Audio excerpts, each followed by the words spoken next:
ওগো আল্লাহ, ওগো মালিক, তুমি ছাড়া তো আমাদের আর কেউ নাই, তুমি ছাড়া তো আমার আর কেউ নাই। আল্লাহ গো, তুমি যদি মাফ না করো কে আমাকে মাফ করবে? তুমি যদি মাফ না করো কে আমাকে মাফ করবে? তুমি যদি আমাকে মাফ করো তাহলে তোমার কোনো দিকে কমবে না, তুমি যদি আমাকে মাফ না করো তোমার কোনো দিকে বাড়বে না।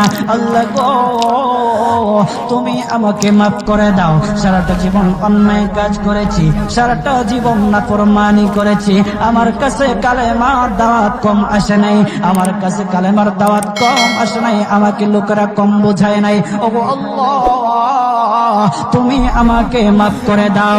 মাফ না করলে কোথায় যাব, কার কাছে যাব? বাবা যখন মারে তখন মার কাছে আশ্রয় নেওয়া যায়। আমরা সবাই পুড়ে যাব,